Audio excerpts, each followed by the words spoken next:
You're listening to The Lyndia Grant Show. Think on these things with Lyndia Grant.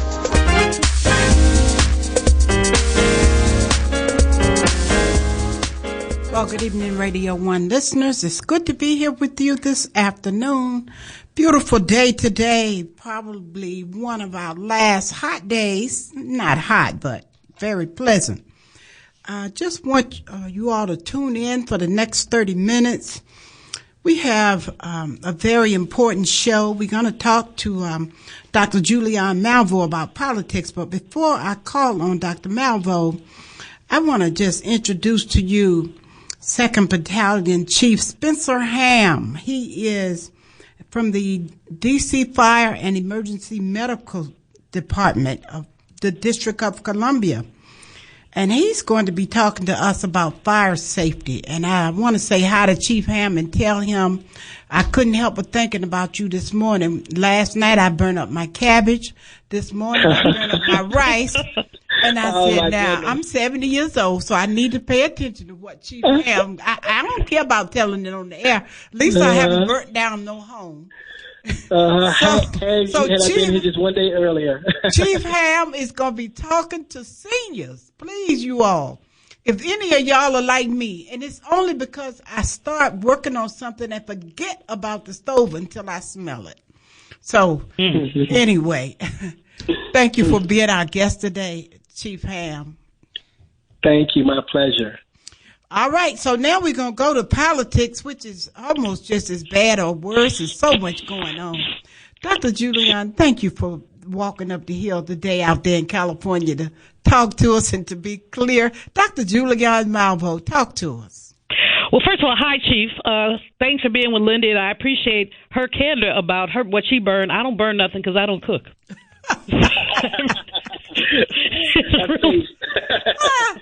I burned too much. Anyway, this has been one of those weeks for us. Everybody is talking about inflation. That's the issue right now in terms of the economy. We know that people's Social Security checks are going to go up by 5.4%. The Consumer Price Index is at a 13-year high, and so people are very concerned about inflation. People are projecting that inflation in 2022 will be 4%. It'll go down to 3.4 by 2023. However, what we've been used to, and especially through COVID, have been inflation rates that have been closer to 1 or 2%. Why do we have so much inflation? Basically, because of COVID. We keep hearing people talk about the supply chain, but what we also have is a labor shortage. People, and I say that delicately because I'm not sure so much about that, but 4 million people left their jobs in September. Mm-hmm. And why did they leave? They're afraid of COVID. They're afraid of the Delta variant. They may work for somebody who says if you don't get the shot, you're fired. So they're like, well, let me leave before I get fired. Teachers are having challenges, and women are having more women left the labor market than men. And that's been a challenge as well in terms of teaching and all of the services, nursing, those things that women do. Companies have been responding by paying people more, but then they're going to charge more, and that's going to continue the inflationary cycle. So that's the biggest economic news we have. But the other news, of course, is that I wish Congress would act like they had good sense. I mean, I truly wish they don't have to really have it. They could act like they have it. But, we still haven't gotten the Biden legislation passed, a big Build Back Better legislation. Highway funding will expire on October 31st. That's just 2 weeks. And if we don't pass any legislation, any highway repair that's being done right now, it stops. And if you've been on any road, 295, 395 here, the 10, you see the potholes and all that. That's why we have to have the infrastructure build back. But, this Congress is really the progressives and the moderates are fighting. That's one piece of it. But the Republicans are just being like, they're just sitting back and watching the show. So if Democrats could get themselves together, just do your work, y'all. If Democrats could get themselves together, we might not have so many challenges. Mm-hmm. But, to say can Democrats get themselves together is like saying, does a snake have hips? But in any case, just build back better. If, we need to deal with that. People are calling this month Striketober, not October, but Striketober. Hollywood is going to go on strike. John Deere, the tractor company, their workers, 10,000 workers are on strike. That also plays back into the inflation and to the supply chain. If a truck manufacturer's workers are on strike, how do things get from point A to point B? There's so many stores where you see empty shelves. And so they're already pushing, like, it's Christmas time. No, it's not Christmas. It's October. It's not even, I mean, we even had our trick-or-treat yet. But some companies are suggesting that it's time people should start shopping for Christmas now, which I think is crazy. And that's Lyndia, you will appreciate it. Of course, that means they took the Christ out of Christmas. Because if you want to do it in October, you're not trying to do anything around Jesus. You're just trying to have a good time. Right. In the United States, we've lifted restrictions for people who are vaccinated, fully vaccinated, for international travel. That's great news. So we'll just have that great news for a moment and just kind of savor it, simmer on it. We're very happy about that. Because tourism does what? It stimulates the economy. So if people are coming here to spend money, we're happy. We're very happy. Now let's just take a moment and just shout out a prayer for former President Bill Clinton. He's still in the hospital. He's here at UC Irvine, University of California at Irvine, where he had an infection that got very serious.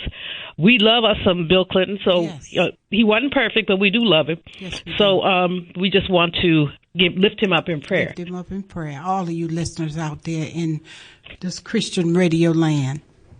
And then last thing is the Supreme Court Reform Commission. President Biden appointed a Supreme Court Reform Commission basically in reaction to the way the Republicans packed the court.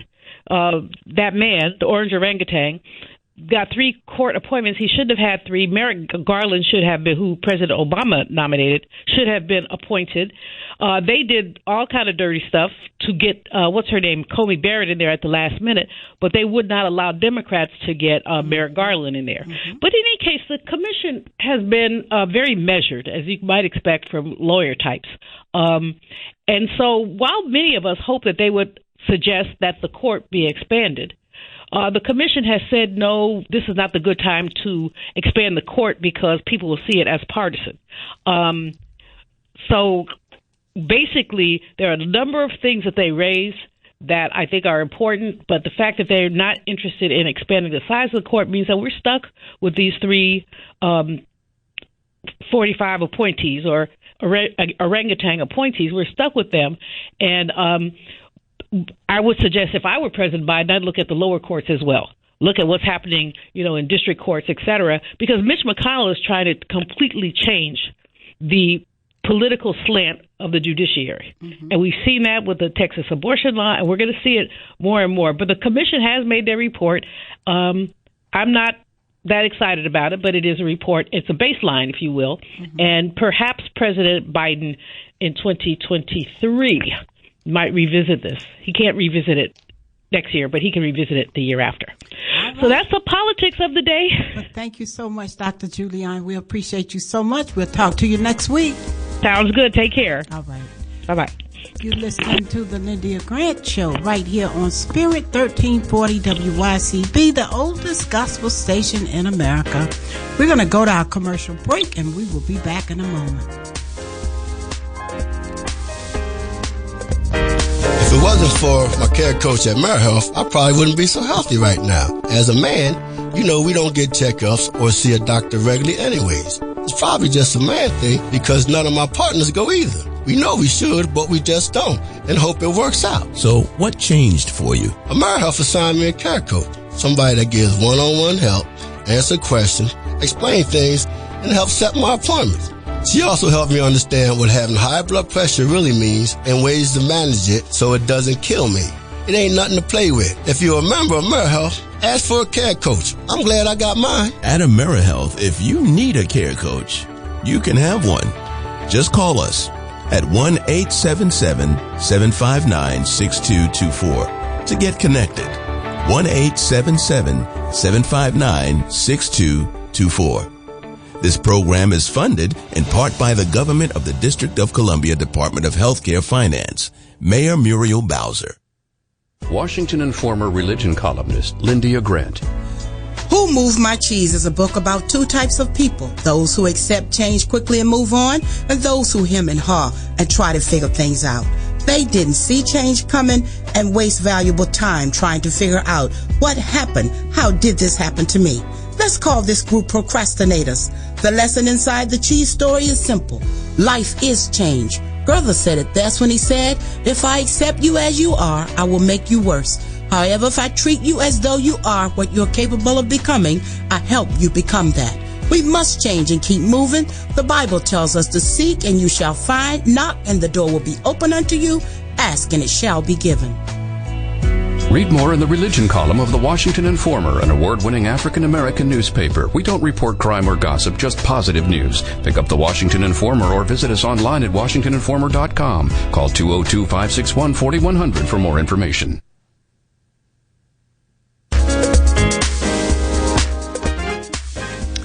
All right, well, you're listening to the Lyndia Grant Show. We're back now. We're going to talk to our Battalion Chief, Spencer Ham. Battalion Chief Ham is a native Washingtonian. He graduated from the D.C. Fire Cadet Program in 1994. He has served as citizens and visitors of the District of Columbia for over 29 years, and he is currently the Assistant Fire Marshal with the District of Columbia Fire and Emergency Medical Services Department. He believes serving the community is the highest honor. Welcome to the show today, Chief Ham. Thank you so much. It's my pleasure to be here. Talk a little bit to us about senior citizens starting fires while cooking. I haven't actually started a fire, but as I said earlier, I know something about burning up food. I use my electric oven most of the time, Chief, because of that reason, because I'm a woman who's a small business owner, and I'm always working on something, and I get excited about my work. So if I put some food on the stove, I try to remember to turn it down low, but sometimes I think I'm going to hurry up, and I don't know. I just think I'm going to remember, and I don't. And you know, constantly burn food. And you're not alone. That's one of the leading causes of fires in the kitchen is unattended cooking. Mm-hmm. So that before I get into that, I always like to push to everybody, whenever I have an opportunity, because I love, like you said, serving the community. I believe sincerely is the highest honor. So I really love to push everyone to get a smoke alarm for your home if you don't have one. It's your first line of defense to notify you if there's a fire in your home. And you'd be surprised how many people in this day and age don't have one, but they should definitely have one. And speaking about, we're talking about seniors today. Unfortunately, this year, since January, we've had 10 fatal fires in the District of Columbia. Wow. 8 of which, right, that is a big number. I mean, yeah, that's a huge number. That's averaging like once a month. And 8 of those were seniors. So we're talking about 80% this year so far. So it's there's more than just a regular pandemic going on, right? There's also a city-demic going on with the seniors in terms of their lives being lost in fires. So we just want to push to everyone that when you're getting a smoke alarm, please get one that is tested by an independent testing laboratory that has a seal on it. We want to make sure that you have your smoke alarm outside of 10 feet from your kitchen areas, from your showers, and from your fireplaces, because we know that those will cause you to have nuisance alarms that will cause you to disconnect them, and and then when you need them, they aren't operating. And we want to remind everyone that it is DC law that you should have a smoke alarm on each level of your home, and this is also including the basement level, so a lot of people don't think of that. So the basement is also included. You want to have one outside of your sleeping areas and inside of each sleeping area. And we prefer that you have the interconnected smoke alarms, which means if you have a fire on your basement level, that all of your alarms will ring, even the ones in your bedroom. So you will be alerted. Yeah. And does that require a special technician, or we buy them like that? You should get, if you could buy them, either the wireless system, and they come in a pack or set, and they come with instructions on how to sync them up, or you can get a licensed electrician to come into your home and make those installs into each level of your home so they are interconnected. Okay. And that's, very important. And so once you have your smoke alarms installed, we want you to remember to check your smoke alarms monthly, and you want to change your batteries twice a year. And when you hear them chirp, so even though you may change the battery twice a year, usually we say to do it when you spring forward or fall back when you're changing your clocks. If in between those times you hear a chirping sound, you want to replace your battery again. And there are many smoke alarms out there, but there are 10-year lithium batteries out there, battery smoke alarms, so where they're good for 10 years. So you plug them in, and you can forget about them for 10 years, and then when they chirp, that's when you know it's time to change the whole unit versus just the battery. Mm-hmm. And whether it's a hardwired system or a battery-operated system, after 10 years, you should replace your smoke alarms. And I know, I can imagine, I know in my mom's house and even at my own house, I think my smoke alarms may be coming close to that 10-year mark. So people really should be cognizant of the age of their smoke alarms, and then make those and swap them out, because here again, when we need them, we want them to work, and they deteriorate over time, and their effectiveness is lessened, so we want to make sure that they work when they're supposed to work. Mm-hmm. And so and they also have smoke alarms for people who may have hearing difficulty hearing, and those come with basically the strobe lights or bed shakers. So light a flash, and it's actually a pad that goes under your pillow or your mattress that will actually shake as the alarm's going off to assist you in waking up. So in DC Fire, we have we have limited supply of those, but we do offer those. So here again, before I got into my cooking, I just wanted to let everyone know, if you need a smoke alarm, if you need assistance in installing your smoke alarm, and you've been having trouble changing your batteries or what have you, dealing with that, you can definitely contact or email my office at fems.fireprevention@dc.gov, or you can call 311, and we will be happy to come out and make that install for you. So here again, so now I'm getting to the cooking, because that's the meat of it, but I just wanted to get that out about smoke alarms, because they are so very important. Okay. Let's say that email again, fems@dcfireprevention. Sure, yes, it is FEMS, which is FEMS, .fireprevention@dc.gov. Okay. Okay. Now, when it comes to cooking, like I said, unfortunately, like you said, you left some food burn, and a lot of times people will not keep their eyes on what they're cooking, which is a leading cause of fires in the kitchen. So, number one, we want to let everyone know that when you're cooking in your home, when you're using your stove, to remember that it is for cooking. Some people, especially around this time, this was a great day today, but, when it gets a little further on in the year, people will use their stoves for cooking. For heating their homes. Mm-hmm. And it's not intended for that. No. Even if it works, it's not intended for that. You can overheat the circuits. You can overheat the wires. You can cause a fire in your home if it is an electric one. And if it's a gas one, it can just overheat, and here again, a fire can start. So it's not intended for that. Now, we want to remind everyone that if you're sleepy, if you've consumed alcohol or taken any type of medications or drugs that would make you sleepy, do not use your stove. The safer practice is to use your microwave, because for obvious reasons, it's a timer, and if you set it appropriately, it'll cut off in 2 minutes or whatever that you set, and whether you've fallen asleep by that time or not, there's no harm, no foul. So And we also want to remind people that when they are frying, cooking, or boiling food, that you stay in your kitchen.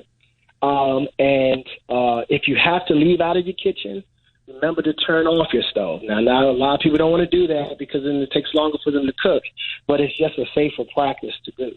If you're baking, and remember to set a timer. Of course, we don't expect people to stay in their kitchen for hours or 2 hours, and that wouldn't be practical. But set a timer just to remind you that you are cooking, and it reminds you to go to your stove and just check what you're cooking periodically. Mm-hmm.